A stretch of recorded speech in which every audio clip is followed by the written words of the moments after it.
In real estate, they say the three most important factors are location, location, location.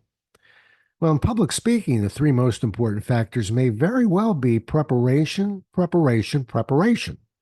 However, that doesn't mean we have to burden ourselves with setting unrealistic goals of knowing everything. Let's have ourselves a pocket sized pep talk because even if you could know everything, it could make you susceptible to damaging your credibility. And I'll tell you why. A Pocket Sized Pep Talk, the podcast that can help energize your business and your life with a quick, inspiring message. Now, here's your host, Rob Jollis. Years ago, I worked on a contract with the Farmers Home Administration to help them automate their offices. There was a lot of technical training involved, and that meant a lot of study. However, it seemed the more I studied, the more there was to know. It was a humbling experience when I realized that for each class I taught, there would be questions I just couldn't answer. Now, over time, I learned how to answer questions when I didn't know the answers.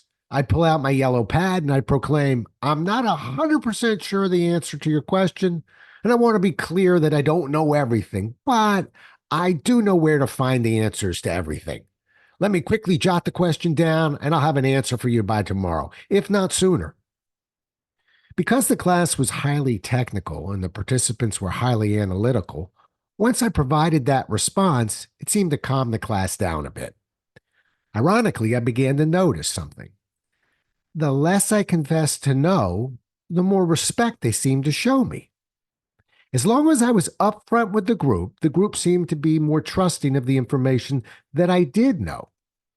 I kind of enjoyed letting them see that I wasn't a fax machine, I was a human, just like them.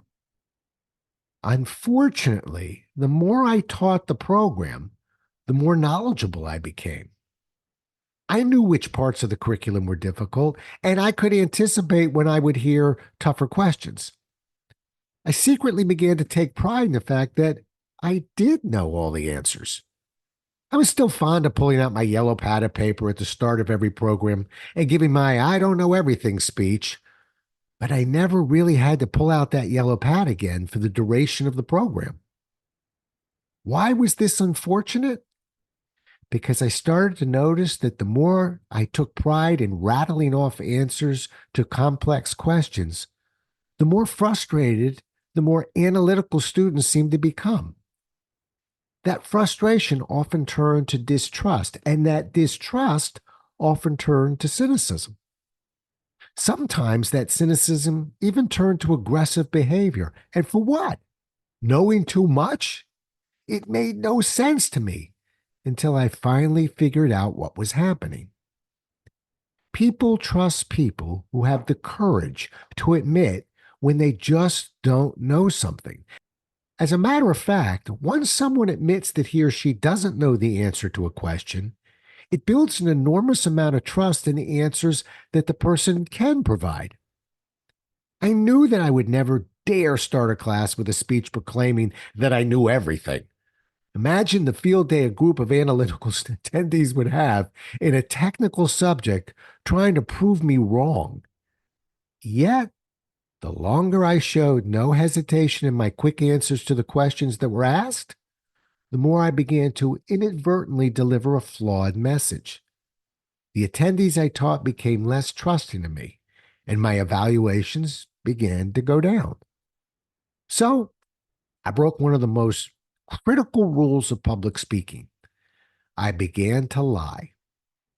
When I heard the second or third difficult question from the audience, I would pause, scrunch up my face, and say this.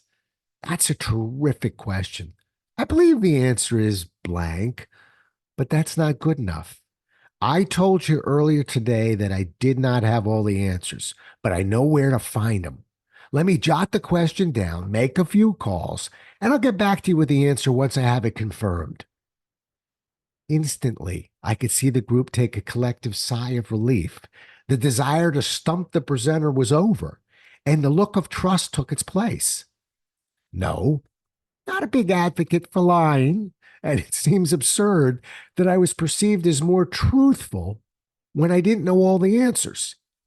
Yet, the proof was in the results. I taught over 100 of these programs, and I was always trusted as someone who had great knowledge in the subject matter, even though I didn't know all of the answers.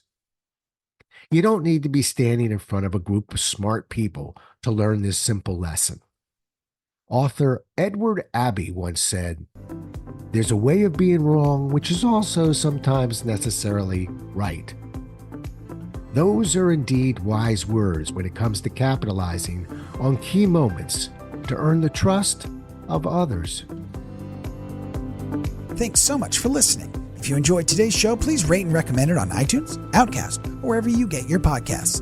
You can also get more information on this show and Rob at jollis.com.